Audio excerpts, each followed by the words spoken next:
کربلا، ہاں اے زمین کربلا آواز دے، تیری خاموشی تیرے ماتم کی ہے آئینہ، تابت دیکھا کریں گے تجھ کو یوں ہی سوگوار۔ تجھ میں اترا تھا کبھی آل نبی کا قافلہ، یاد تو ہوگا تجھے صبر و رضا کا مرحلہ۔ حق و باطل کا ہوا تھا تیرے گھر میں فیصلہ، تو نے دیکھے ہیں کرشمے گردش ایام کے۔ دامن دریا پہ خاک آستین جھاڑے ہوئے، شیر ایک ساحل پہ سوتا ہے علم گاڑے ہوئے۔ وہ علی کا لاڈلا، وہ فاطمہ کا نور عین، وہ حسن کا نقش ثانی، نام تھا جس کا حسین۔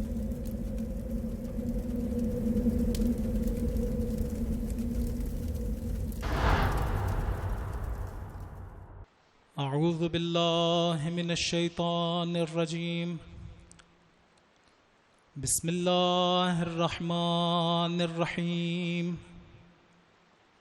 الحمد للہ رب العالمین، والعاقبۃ للمتقین والجنۃ للمطیعین والنار للملحدین، ثم الصلاة والسلام على اشرف الانبیاء والمرسلین، شفیع المذنبین نبینا ابی القاسم محمد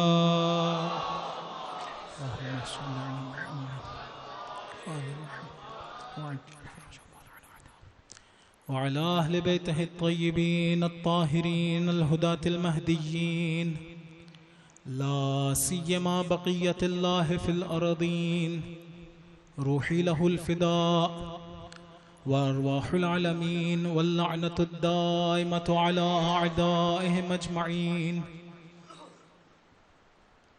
من حین عداوتهم الى قیام یوم الدین، اما بعد، فقد قال اللہ تبارک وتعالی فی محکم کتابہ، اعوذ باللہ من الشیطان الرجیم، قل هل من شرکائکم من یہدی الی الحق، قل اللہ یہدی للحق، افمن یہدی الی الحق احق ان یتبع، امن لا یہدی الا ان یہدی، فما لکم کیف تحکمون۔ صلوات پڑھ دیں محمد۔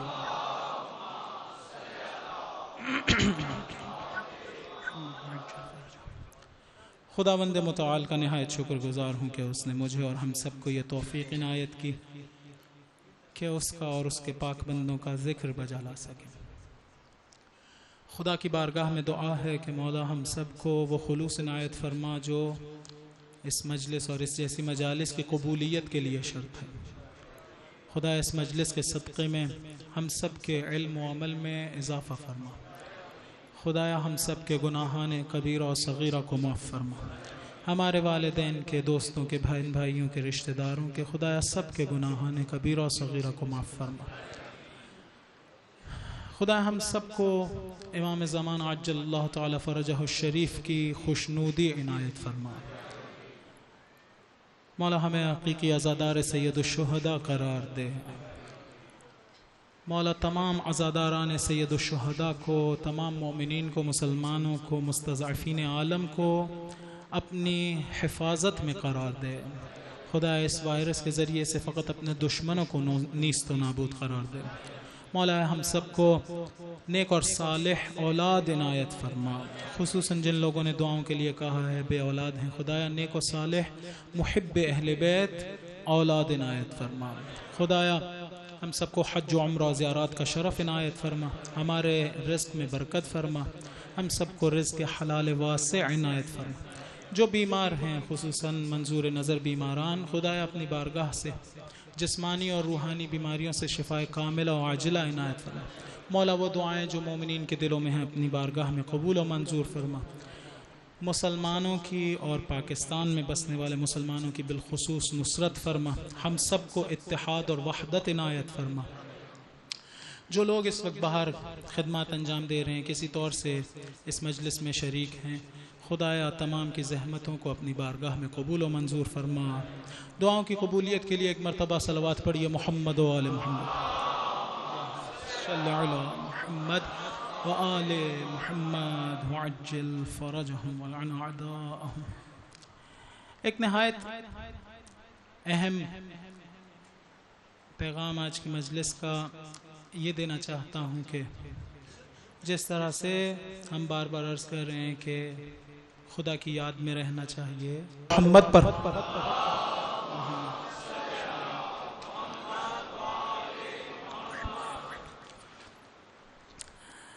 خدا نے قرآن میں کہا کہ خدا ہے جو ہدایت کرتا ہے حق کی طرف۔ پھر کہا کہ خدا نے ایک ایسے یا چند ایسے لوگوں کو بھیجا ہے جو حق کی طرف ہدایت کرتے ہیں، اور انہیں جب بھیجا تو ہادی ہی بنا کے بھیجا۔ خدا کی ہدایت دو طرح سے ہے، خدا کی ہدایت دو طرح سے ہے، ایک ہوتی ہے ہدایت تکوینی، ایک ہوتی ہے ہدایت تشریعی۔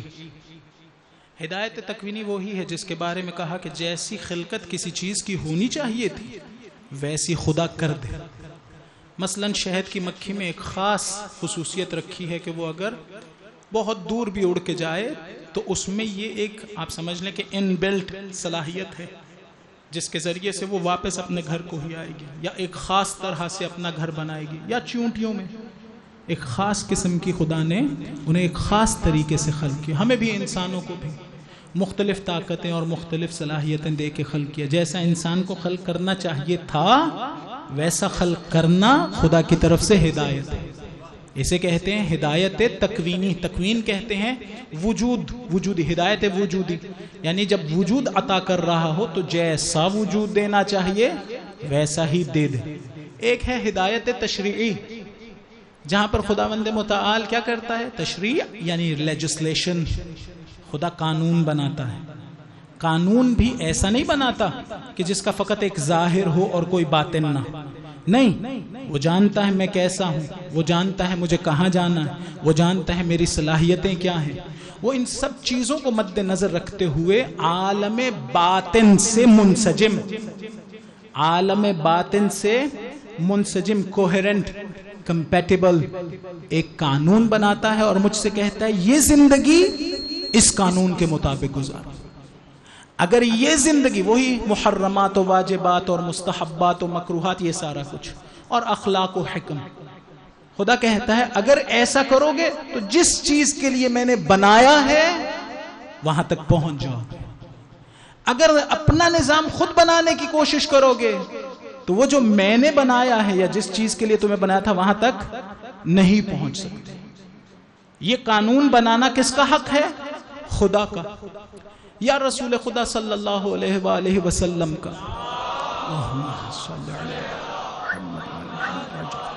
بعض علماء نے ذکر کیا ہے لیکن وہ بھی حق خدا ہی کا عطا کردہ ہے، اپنا کسی کا کچھ نہیں ہے اس کائنات میں، وہ سارے کا سارا خدا ہی کا عطا کردہ ہے۔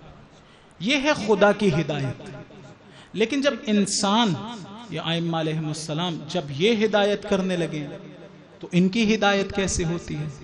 انبیاء، اگر کوئی طالب علم ہو، کوئی مولانا ہو، کوئی وہ ہدایت، یا ایک دوست دوسرے کو ہدایت کرنے لگے، دو قسم کی ہدایت ہوتی ہے۔ ایک کو کہتے ہیں ہدایت بمعنی اراءۃ الطریق، یعنی راستہ دکھلانا، اور ایک کو کہتے ہیں ہدایت بمعنی رہبری، ایصال المطلوب، یعنی بعض اوقات فقط اتنا بتایا جاتا ہے کہ آپ نے اگر فلاں جگہ پہنچنا ہے تو یہ نقشہ ہے، یہاں سے اس طرف مڑیے، وہاں سے ادھر جائیے، وہاں سے ایسے کیجئے، آپ اپنی منزل کو پہنچ جائیں۔ اس کو کیا کہتے ہیں؟ اراءۃ الطریق، رستہ دکھلانا، بس رستہ دکھلانا۔ رہبری میں کیا ہوتا ہے؟ ایصال المطلوب میں رستہ نہیں دکھلایا جاتا، ہاتھ پکڑ کے لے جاتے، ہاتھ پکڑ کے لے جاتے۔ خدا نے جو انبیاء بھیجے یہ دو طرح سے ہیں۔ بعض وہ ہیں جو نبی ہونے کے علاوہ، نبی کا مطلب کیا ہے؟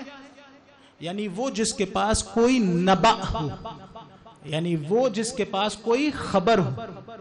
نبأ عربی میں کہتے ہیں خبر کو۔ اگر لفظ نبی اسی لفظ سے ہو تو نبی ایسے کو کہتے ہیں جس کے پاس کوئی خبر ہے۔ کون سی خبر؟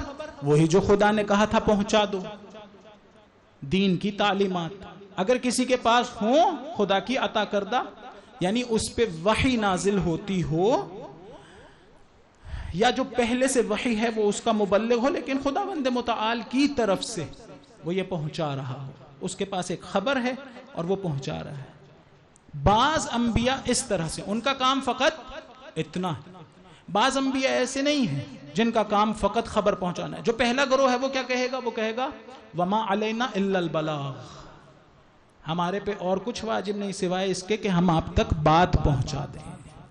لیکن وہ انبیاء جو فقط نبی نہیں ہیں بلکہ امامت کے منصب پر بھی فائز ہیں، خدا ان سے کیا کہتا ہے کہ ایک یہ ہے کہ وہ خبر جو میں نے دی ہے وہ لوگوں تک پہنچانی ہے، دوسرا یہ ہے کہ انہیں میرے تک لے کے آنا ہے۔ یعنی امامت کس چیز کا نام ہے؟ امامت اس چیز کا نام نہیں ہے کہ چیزوں کو بیان کر دیا جائے، امامت اس بات کا نام ہے کہ وہ جن کو ہدایت کرنی تھی ان کا ہاتھ پکڑ کے خدا تک لے جائیں، ان کو معنوی کمال میں ایک منزل سے دوسری اور دوسری سے تیسری منزلوں تک سیر کروائیں، انہیں لے کے جایا جائے۔